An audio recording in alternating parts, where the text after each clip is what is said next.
This is Mac OS Ken. The M4 Mac Mini makes the scene, Indian iPhone exports grow, and relive the fun of the mid-90s computer lab.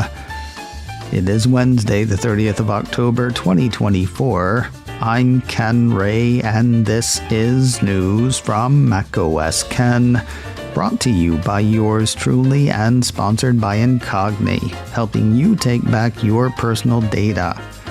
Get 60% off an annual plan with code MacOSKen at incogni.com/MacOSKen. This show is also supported by people like you, patrons through Patreon. Find out more and add your support at patreon.com/MacOSKen.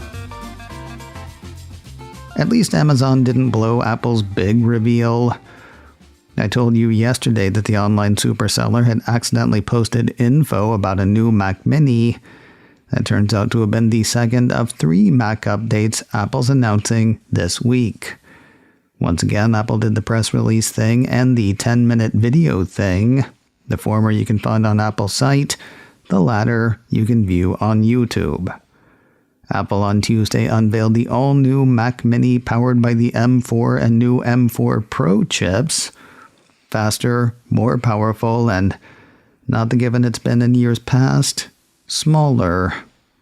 The new machine measures 5 inches by 5 inches versus its predecessor's measurements of 7.7 by 7.7 inches, standing 2 inches tall versus the predecessor's 3.7 inches. It weighs less, too. 1.5 pounds versus 5.9. Former tech scribe and angry Mac bastard Peter Cohen suggested on Mastodon that Apple should make a wearable Mac Mini. See, he's not just angry, he's also funny. As we discussed with the new iMac on Tuesday, comparing the M1 Mac Mini to the M4 doesn't sound overly. According to a piece from Engadget, Apple claims the M4 chip makes the new Mac Mini up to 1.8 times faster than the M1 version and up to 2.2 times faster when it comes to graphics. The fact that Apple isn't directly comparing it to the M2 model makes it clear this isn't a major year-over-year upgrade. The new one blows older machines out of the water, though, which is good since water is no place for a Mac. Apple uses performance in a few apps to compare yesterday's Mac Mini to yesteryear's powered by Intel Core i7. According to that, the new machine applies up to 2.8 times more audio effect plugins in a Logic Pro project, delivers up to 13.3 times faster gaming performance in World of Warcraft, The War Within, and enhances photos with up to 33 times faster image upscaling performance in Photomator. So, yeah, faster. Of course, that just gets you on the lot. For real performance, you may want a Mac Mini with M4 Pro. That can rock up to 14 cores, including 10 performance cores and 4 efficiency cores, and up to a 20-core GPU. According to Apple, the M4 Pro GPU is up to twice as powerful as the GPU in M4. Way to sell the M4.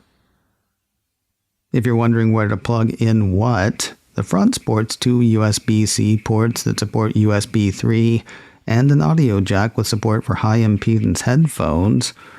On the back, the company says Mac Mini with M4 includes 3 Thunderbolt 4 ports, while Mac Mini with M4 Pro features 3 Thunderbolt 5 ports. The M4 Mac Mini can support up to 2 6K displays and up to 1 5K display, while the M4 Pro machine can support up to 3 6K displays at 60 Hz for a total of 60 million pixels. You can count them all if you want to. Apple put the power button on the bottom for some reason.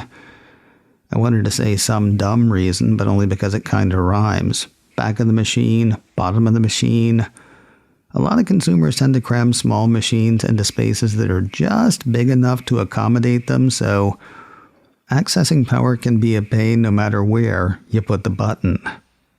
Considering the newfound size of the Mac Mini, came across an interesting article by William Gallagher on Apple Insider.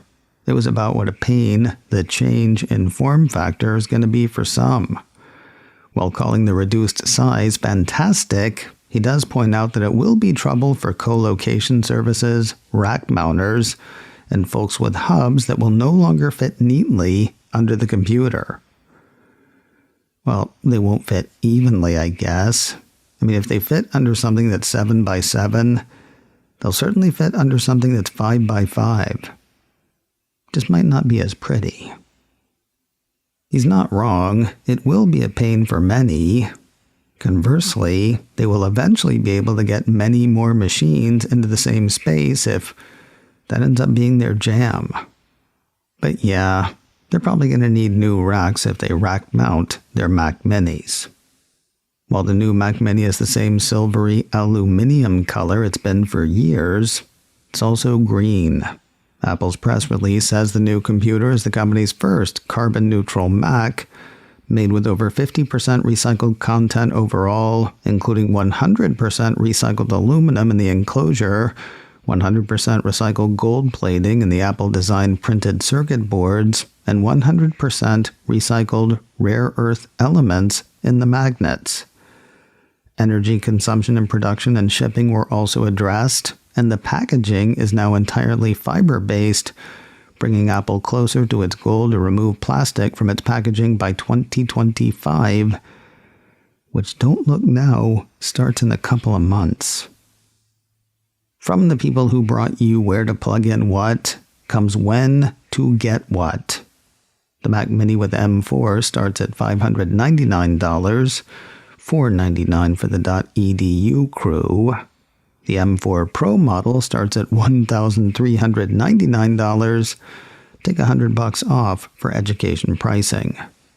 Orders for the new units went up yesterday, Tuesday, the 29th of October.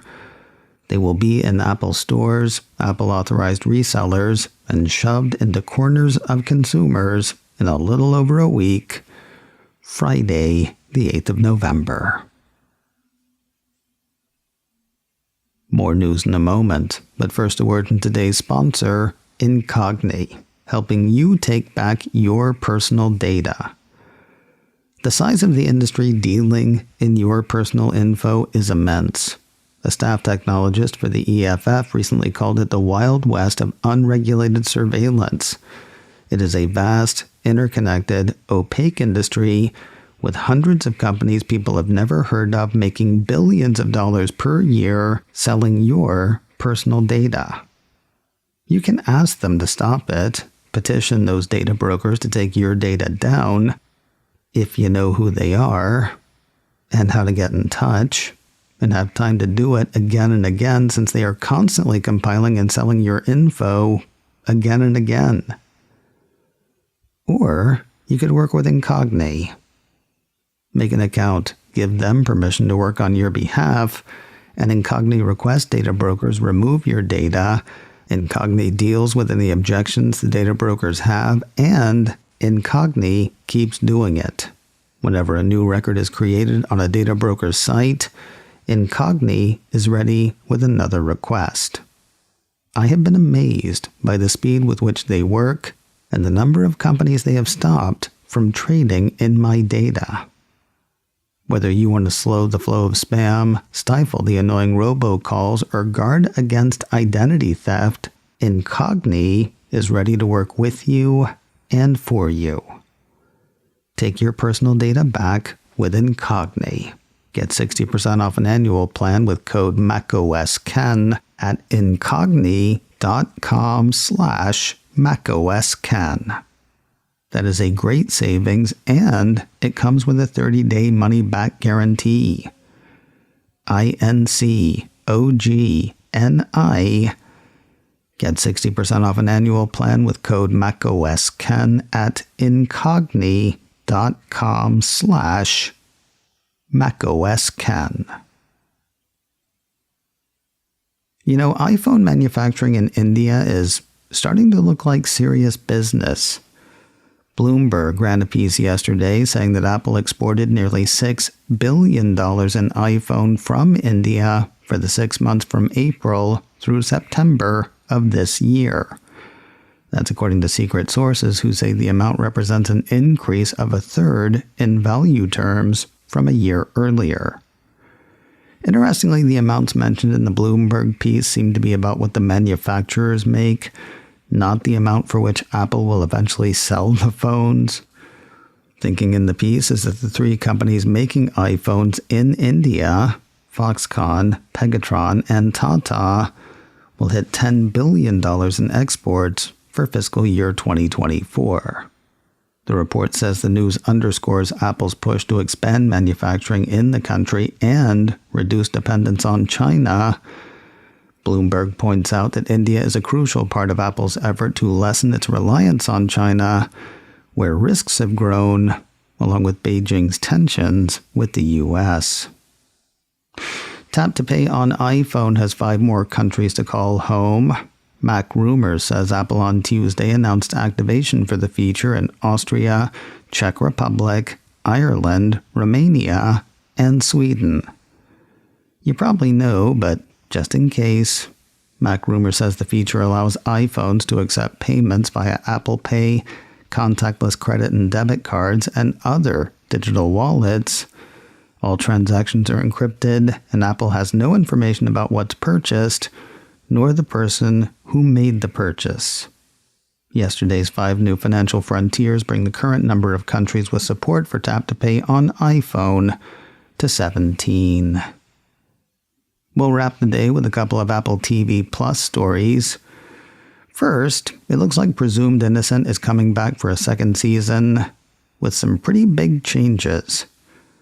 Like it won't center on any of the season 1 characters, and it won't be based on a Scott Turow novel.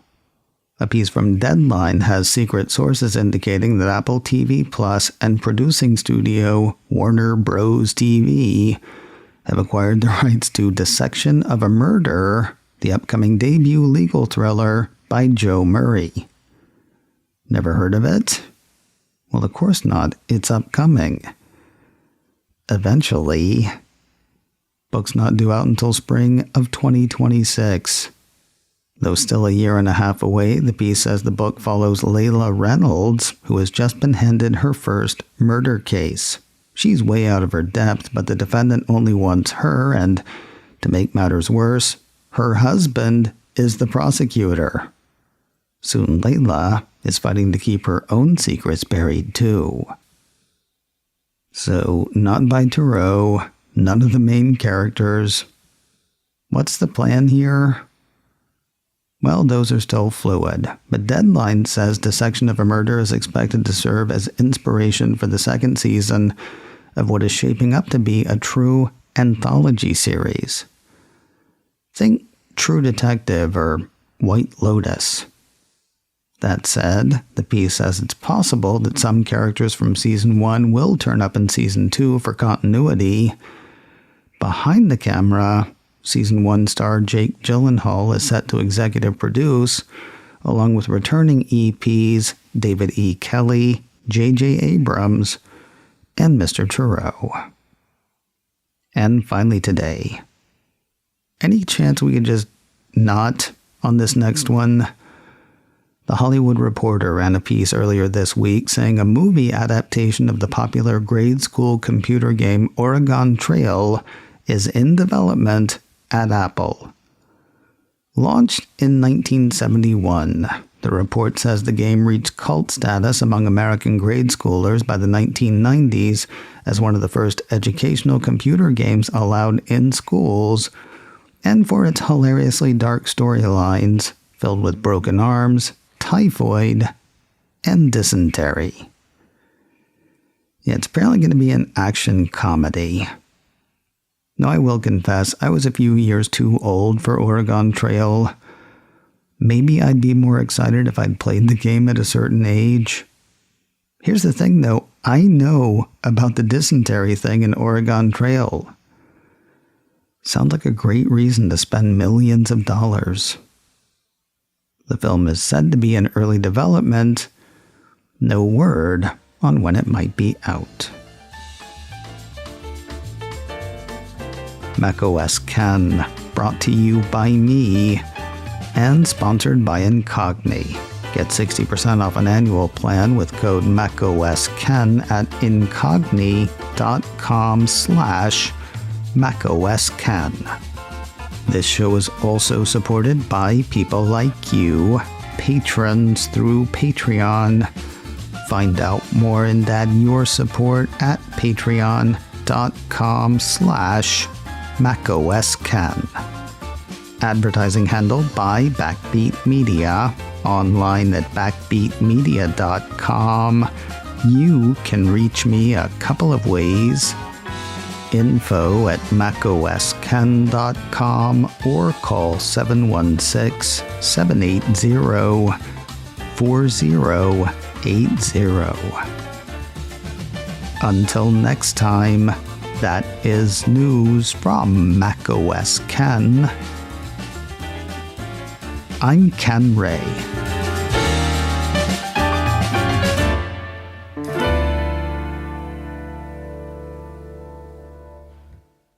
Ciao.